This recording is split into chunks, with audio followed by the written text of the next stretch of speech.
राजेंद्र नगर में grand function hall में इफ्तार party का एहतमाम। राजेंद्र नगर सर्कल मैलारदेपल्ली डिवीजन के दुर्गानगर में वाक़े ग्रैंड फंक्शन हॉल में टीपीसीसी सेक्रेटरी श्री नामा श्रीनिवास की जानिब से इफ्तार पार्टी का एहतमाम किया गया।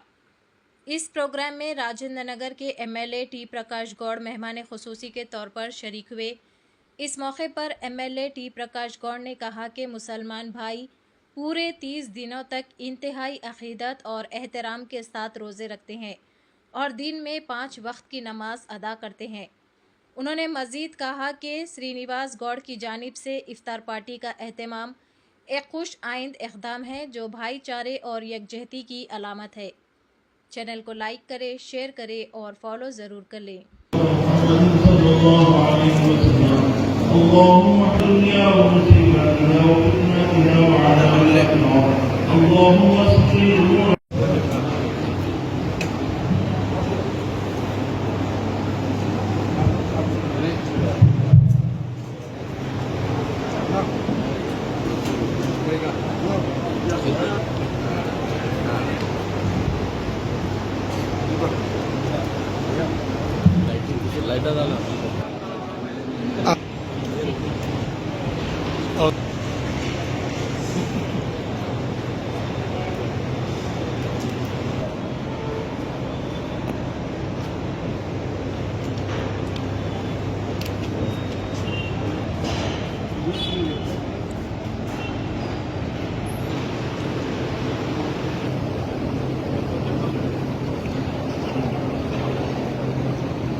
भाई भाई थोड़ा आपका फोन आ रहा है।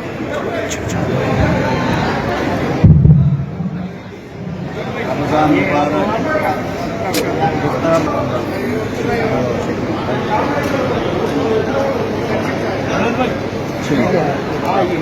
ఈరోజు కాటగల్ల గ్రాండ్ ఫంక్షన్లో కాంగ్రెస్ పార్టీ తరఫున ఏర్పాటు చేసిన ఇఫ్తార్ పార్టీకి ముఖ్య అతిథులుగా స్థానిక శాసనసభ ప్రకాష్ గౌడ్ గారు, సీనియర్ కాంగ్రెస్ పాల్పోచయ్య గారు, మిగతా సోదరులందరూ కూడా ఈ యొక్క కార్యక్రమానికి హాజరు కావడం సంతోషంగా ఉంది. ఈ పవిత్ర మాసం ప్రపంచంలో ఇస్లాం మతానికి మంచి ఆదరణ, మానవత్వంగా మానవులు ఎట్లా జీవించాలా, మానవులకు ఏ విలువ ఇవ్వాలా, ఇవన్నీ ఈ పవిత్ర రంజాన్ నెల రోజు ఒక్క పొద్దులు ఉపవాసం నుండి మనం మానవునిగా జన్మించడం, ఈ భూమి మీద మంచి పనులు చేయించుకోవాలనే ఉద్దేశంతో ప్రతి ముస్లిం సోదరులు నెల రోజులు ఉపవాసం ఉంటారు. అందులో నాకు ఇఫ్తార్ వారికి ఒక ఉపవాస దీక్షను ఇప్పడానికి అదృష్టం కలిగింది. అదేవిధంగా భగవంతుడు అందరినీ, మన ప్రాంతాన్ని, మన దేశాన్ని, మన రాష్ట్రాన్ని, ప్రతి ఒక్కరిని కూడా మంచి చల్లని దీవులతో అందరినీ బాగా చూడాలని, అందరి సోదరభావం పెంపొందించాలని ఆ దేవుని ప్రార్థిస్తూ, మరి నాకు ఈ అవకాశం ఇచ్చినందుకు ఆ దేవుని కూడా ఎప్పటికీ రుణపడి ఉంటాను.